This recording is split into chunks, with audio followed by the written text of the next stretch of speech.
Foot complications are the most common reason for admitting a patient with diabetes to hospital and are the most costly of all the diabetic problems. This video is intended to provide the essential information for those involved in assessing the diabetic foot. We will be showing you basic lower limb vascular assessments using a handheld Doppler and PPG system, and how these methods could be used for more advanced measurements. We will also be demonstrating methods for detecting loss of protective sensation using a 10-gram monofilament and other techniques. The prevalence of diabetes across Europe is between 2 and 6% of the population, and worldwide is expected to double over the next 10 years. Someone with diabetes is 15 times more likely to have an amputation than someone without diabetes. For a large hospital serving an average population of 300,000, at any one time 200 people will have a foot ulcer, and in 1 year between 30 and 50 of these will go on to amputation. The risks to life are even more dramatic. Mortality rates of people with diabetes-related foot ulcers are usually around 50% after 5 years. Comparable with some of the common cancers, it is estimated that the NHS spends approximately £700 million a year on the foot complications of diabetes, and around £1 for every £150 spent in the NHS. It has been shown that by establishing a multidisciplinary foot service with a foot protection team and linking this to regular screening with risk stratification and education, amputations can be reduced by up to 50%. It has also been shown that by proactively tackling cardiovascular risk management in people who have diabetic foot ulcers, the associated mortality rates can be significantly reduced. There are many of us in the healthcare team who are involved in looking at patients' feet. So what should we be looking for when screening?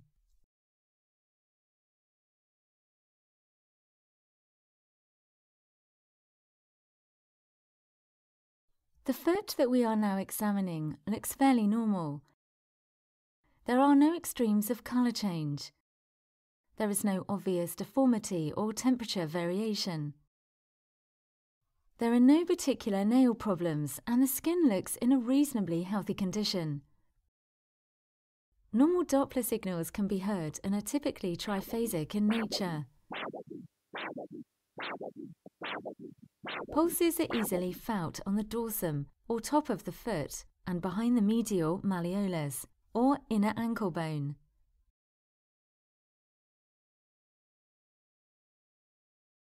One of the most common complications that you are likely to find on screening is peripheral neuropathy or nerve damage, which can result in total or partial loss of protective sensation in the feet.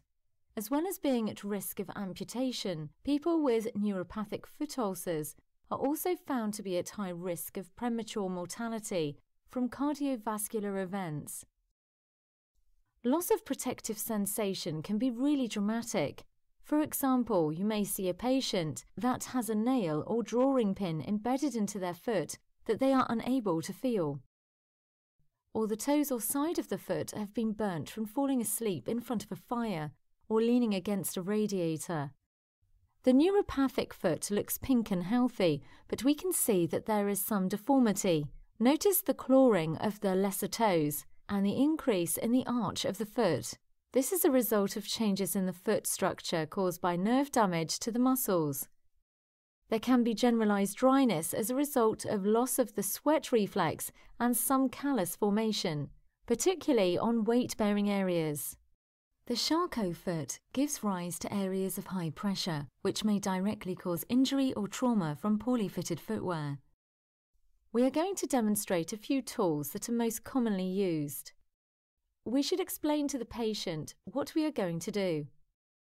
Begin by testing on a sensitive skin surface, such as the inside of the arm, using a monofilament. Be aware the neuropathy can affect the hands too. Now carry out these tests on the patient's foot at various sites avoiding any calloused skin areas. The International Working Group of the Diabetic Foot recommends the use of 3 sites to test: the hallux and the 1st and 5th metatarsals. We ask the patient to close their eyes and say yes every time the patient feels something. If the patient cannot feel at a particular site, then repeat the test 3 times. 2 out of 3 non-responses at any one site indicates loss of protective sensation. Guidelines strongly recommend the use of the 10-gram nylon monofilament, as it is the most objective, reliable and reproducible tool for testing loss of protective sensation. The monofilament is placed at 90 degrees to the skin surface. Press gently until the filament buckles, held in this position for 2 seconds and then removed. Do not let the monofilament wriggle. Here you can see sharp sensation being tested. We advise that pins should never be used, as they easily breach the skin surface and can cause a wound. We recommend the use of a neurotip.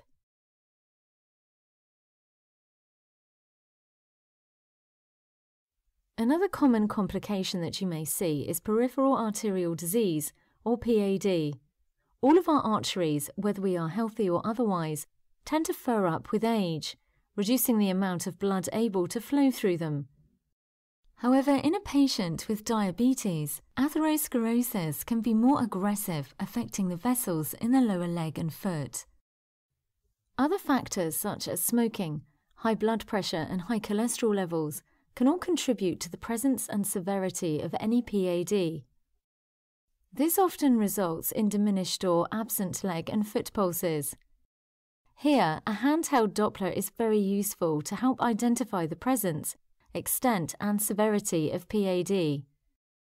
Early detection of PAD creates an important opportunity to tackle the modifiable cardiovascular risks. The foot with critical or severe ischemia can look atrophic or thin and wasted. The skin may be pale, there is often a loss of hair, and the nails can be dystrophic, brittle or damaged.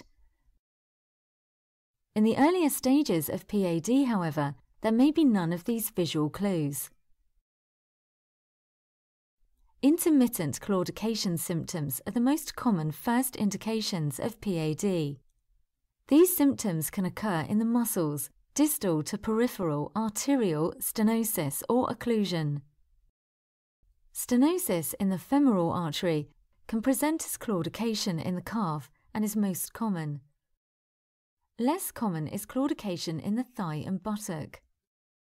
Claudication needs to be differentiated from other common causes of leg pain, such as musculoskeletal, venous or spinal stenosis. A useful, validated assessment tool is the Edinburgh Claudication Questionnaire, where a specific sequence of responses helps the clinician to identify intermittent claudication. Ischemic rest pain symptoms are indicative of severe or critical limb ischemia. The arterial supply is so poor that the metabolic demands for oxygen in the muscles and tissues at the distal end of the leg and foot are no longer being met by an adequate oxygenated blood supply. Pain is debilitating and prevents sleep. The limb is in danger of non-healing ulcers, gangrene and amputation, and the prognosis for life expectancy is worse than that of some of the more aggressive cancers. Patients presenting with these symptoms in the presence of other indicators of PAD require urgent referral to a vascular surgical unit. For example, absent or dull monophasic signals, ankle systolic pressures less than 50 millimeters of mercury, deteriorating foot ulcers or tissue necrosis. The pain is typically unremitting and severe, presenting in the forefoot and toes, worse in bed when the limbs get warm under a duvet, and relieved partially by dropping and cooling the leg and foot. Walking distances are very short before leg and foot pain forces the person to stop. It needs to be differentiated from nocturnal calf cramp or painful diabetic neuropathy, which often present with palpable foot pulses and bi- or triphasic Doppler waveform signals. To assess whether or not a patient has adequate blood flow through the arteries, you should always feel for the foot pulses first. Then consider using a Doppler to assess presence of arterial flow and waveform signal quality. So let's have a brief reminder of where the arteries are located on a patient's foot. Firstly, the dorsalis pedis, which arises from the anterior tibial artery that runs down the front of the leg. Here you can see, drawn on the patient's skin, where you should be able to detect the dorsalis pedis, or the anterior tibial pulse. It helps to ask the patient to loosen or relax the foot, and then dorsiflex it a little with the other hand to relax the structures under the skin. Use your second and third fingers to press lightly on the skin initially, then firmer if the pulse is not easily felt. The second pulse site is the posterior tibial artery, and as the name suggests, it is located just behind the distal end of the tibia bone, the medial malleolus. Here again you can see marked on the patient's skin the area where you should be able to detect the posterior tibial pulse, in the natural dip behind the malleolus. Again, it may help to ask the patient to relax their foot, then dorsiflex and turn it in a little to relax the skin and underlying structures first. The third pulse site, which is less commonly examined, is the perineal artery. This is situated on the lateral side of the lower leg, usually above the malleolus. It is shown here where you are most likely to detect it with a Doppler. A useful tip is that if you cannot find the dorsalis pedis pulse at its usual site, try the base of the first and second toe, or over the dorsal ankle crease. The use of a handheld Doppler can be invaluable in these situations, and we would stress that if you have a Doppler, it should be used routinely. This will give you more information than just feeling a pulse with your fingers. If foot pulses cannot be easily felt, it is essential that a Doppler is used to help ascertain the presence or absence of pulsatile flow and the quality of the flow detected. Now let's have a look at a handheld Doppler being used on a normal foot. The Doppler is able to detect moving red blood cells travelling through the arteries, and this information is turned into an audible signal on all handheld Dopplers and a visual waveform on some units. It is also possible to link your handheld Doppler to a computer, and using a software package you can record Doppler waveforms and pressures.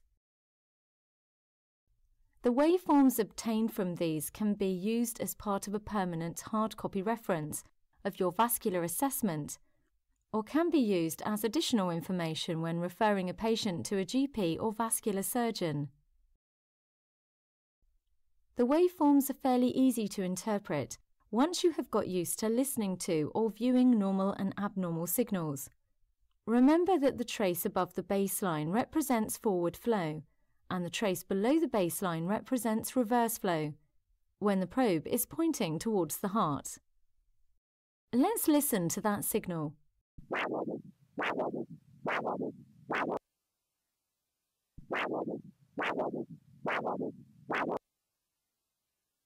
You'll notice that it has a typical phasic characteristic. Now, in a normal healthy person, the arterial signal is said to be tri- or biphasic, which means it has either 3 or 2 distinct beats. The triphasic waveform has the first and third beat above the baseline, and the second is below. Now let's go on and examine a patient with some arterial disease. Here you can see the Doppler probe being placed gently on the skin surface, with the probe facing towards the heart, and you will also notice there is a generous amount of coupling medium or gel to help obtain the best audible or visual result. It is important not to press too hard on the skin, as you can compress the artery you are listening to and disrupt the signal. Anchoring the flat or side of the palm on the foot can help you to steady your hand and not slip off or lose the signals once found. If a patient has some degree of arterial stenosis, then the Doppler signal distal or downstream from the stenosis can be monophasic. Can you hear and see how different this is to the signal we have just heard in the normal foot?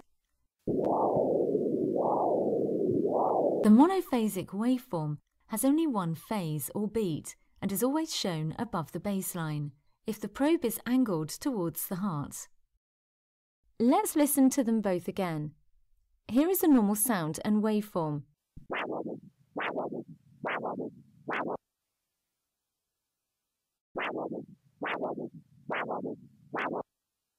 Now here is an abnormal sound and waveform.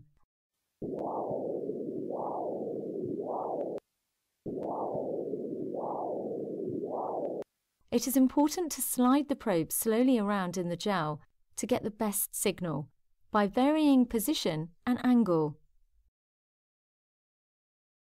In patients where PAD has been found or as part of a full lower limb assessment, popliteal and femoral pulses can also be assessed by the assessing clinician. This can help determine severity, extent and location of PAD, which may help decide whether non-surgical or surgical management is the best option for the patient. Popliteal pulses can be assessed initially by palpating them in the dip at the rear of the knee. Ask the patient to relax their knee, then clasp the knee in both hands and press up into the popliteal area at the rear of the leg with the 3 middle fingers of both hands. Pull the fingers down slightly towards the calf muscle and wait a few seconds to see if you can feel the pulse. To listen to the popliteal pulse signal with a Doppler, the 5 MHz probe is the best choice. Ask the patient to flex or rotate the knee away from you a little. Press the probe with plenty of gel against the rear of the knee area, pointing towards the heart, and search for the pulse signal. Femoral pulses can be assessed having first explained to the patient what you are doing and seeking consent to do this. Clothing can be loosened rather than removed, and a chaperone is advised, if preferred by the patient or the clinician. Palpate using the middle fingers of one or both hands, pressing firmly into the femoral crease, midway between iliac rest and pubic area. To listen to the femoral pulse, place the 5 MHz probe in the femoral crease with some coupling gel, midway pointing towards the heart, and slide it slightly up and down the crease until the best Doppler signal is audibly located. Record the palpability of both popliteal and femoral pulses, and use in conjunction with the foot pulses, Doppler waveforms, ABI, TBI, and clinical presentation to help develop the clinical diagnosis and treatment plan. Another test that we can perform is the ankle brachial index, or ABI. Using the handheld Doppler and an appropriately sized fig cuff, take the brachial systolic pressure in both arms. The brachial pulse at the elbow crease is usually used. However, if it is difficult to locate due to a large cuff being used on an obese arm, the radial or wrist pulse can be used. The fig cuff is inflated manually until about 20 mm of mercury above the last audible sound with a Doppler, and then the cuff is deflated slowly until the first sound is heard. The pressure in the cuff is the systolic pressure. Repeat on the other arm and use the higher of the 2 readings in your calculations. If the readings are significantly different, that is, greater than 15 mm of mercury difference, this can also suggest upper limb arterial disease.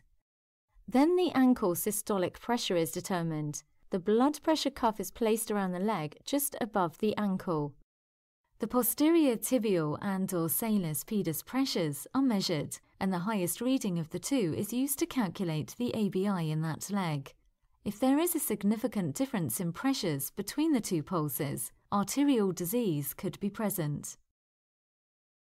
Having completed the examination, excess gel is wiped from the Doppler probe immediately after use, and the probe is cleaned with an alcohol impregnated wipe to reduce the risk of cross-contamination.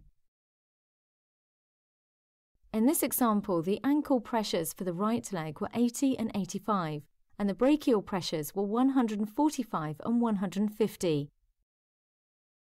The ankle brachial index is calculated by taking the higher ankle pressure reading of the 2 pulses in one leg, that is 85, and dividing it by the higher brachial pressure reading, in this case 150.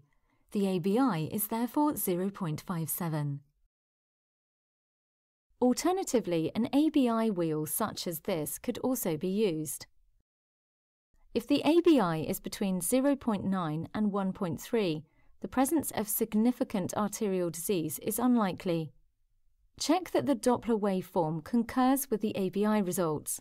If the ABI is in the normal range and the Doppler waveform is monophasic, or the patient presents with symptoms typical of intermittent claudication, suspect underlying PAD. A useful, brief additional clinical test that can be performed is to take a post-exercise ankle systolic pressure measurement. Having recorded the ankle systolic pressure at rest of the anterior tibial and posterior tibial arteries, stand the patient up, leaving ultrasound gel and SFIG cuff in place around the ankle. You can uncouple the cuff from the SFIG unit. Ask the patient to face you, feet apart, near a wall. They can support themselves on the wall with one hand if needed. Ask them to go up and down on the balls of the feet, raising the heels by contracting the calf muscles at about one raise every 1 to 2 seconds. Keep the legs and upper body straight. Continue this for 1 minute if the patient is able, pushing into any developing calf symptoms like tightness or discomfort. After 1 minute or at the point of maximum calf discomfort, get them to lie back down, reconnect the cuff to the SFIG unit, and measure the ankle systolic pressure again. Compare this reading to the one taken pre-exercise. If there has been a drop of 30 mm of mercury or more in either of the two arteries, this reasonably indicates a diagnosis of peripheral arterial disease. If the ABI is between 0.5 and 0.9, significant peripheral arterial disease is present. If it is less than 0.5, then severe arterial disease is present, which may require urgent attention, particularly if in conjunction with severe pain, tissue necrosis, non-healing or infected foot or leg ulcers. If the reading is greater than 1.3, the leg arteries are considered to be calcified and non-compressible. Doppler waveform signals in people presenting with elevated ABIs may be mono, bi or triphasic. A recent study has shown that in people with coexisting occlusive disease in the arteries, Doppler waveforms that are monophasic are linked to poorer prognosis. Therefore, it is important that when the ABI is greater than 1.3, in conjunction with monophasic Doppler waveforms at the ankle, further vascular diagnostic assessment must be considered. This will help to determine the severity of any PAD and the best treatment to help protect life and limbs. If observations indicate PAD, but this is not reflected in the ABI measurement, suspect calcification, the Doppler signal may be monophasic. In patients with elevated ABI and biphasic foot pole signals, calcification of the artery walls is present, but arterial flow to the foot may still be reasonable. They may not be suffering from claudication, ischemic rest pain or non-healing ulcers, but the patient still has a clinical diagnosis of PAD and will require cardiovascular risk management and periodic review of arterial status. Digital arteries are sometimes spared of calcification, so if the ankle systolic pressures are elevated or non-compressible, toe systolic pressures should be taken to help to build the clinical picture. After resting the patient in a supine position for 10 minutes in a warm room, attach a photoplethysmography or PPG sensor on the pulp at the end of the toe using a self-adhesive strip. Check that a waveform is obtained on the Doppler unit. Place an appropriate size toe cuff around the base of the big toe, ensuring that the cuff is not too tight. Inflate the cuff slowly until the pulses disappear. Then deflate the cuff at 3 mm of mercury per second, by keeping the white line within the green band. When the trace stops, the first pulse represents the toe pressure. If the first pulse is not visible, then scroll the trace until it aligns with the line. This is the toe's systolic pressure and should be recorded.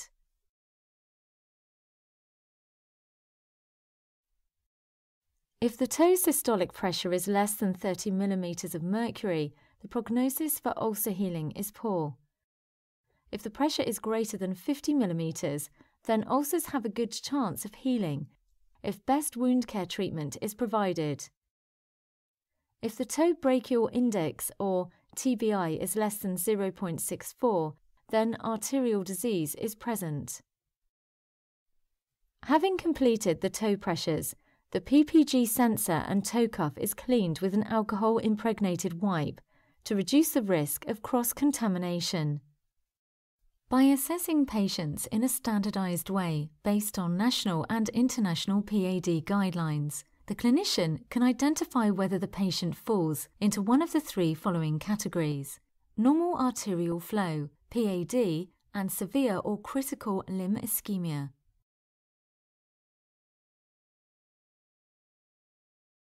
We have shown you a brief examination of the diabetic foot, testing for peripheral neuropathy, loss of protective sensation, and vascular disease. It is important that we assess patients in a structured and standardized way and record our findings.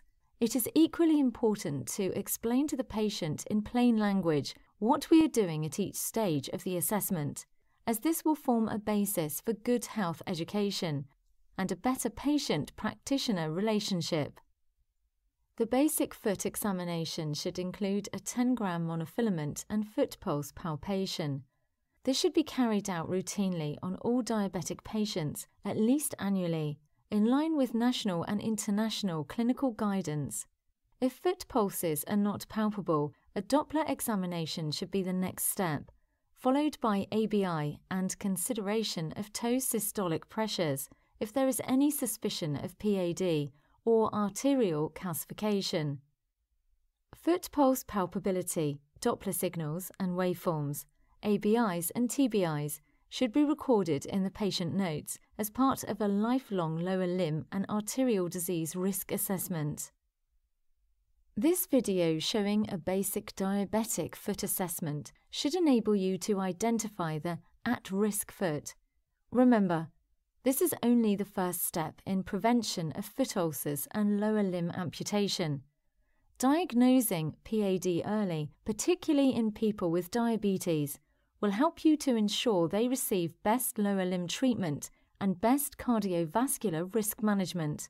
Ultimately, this will help save more limbs and lives from being lost unnecessarily and help prevent all the resultant devastation this brings to patients and their families.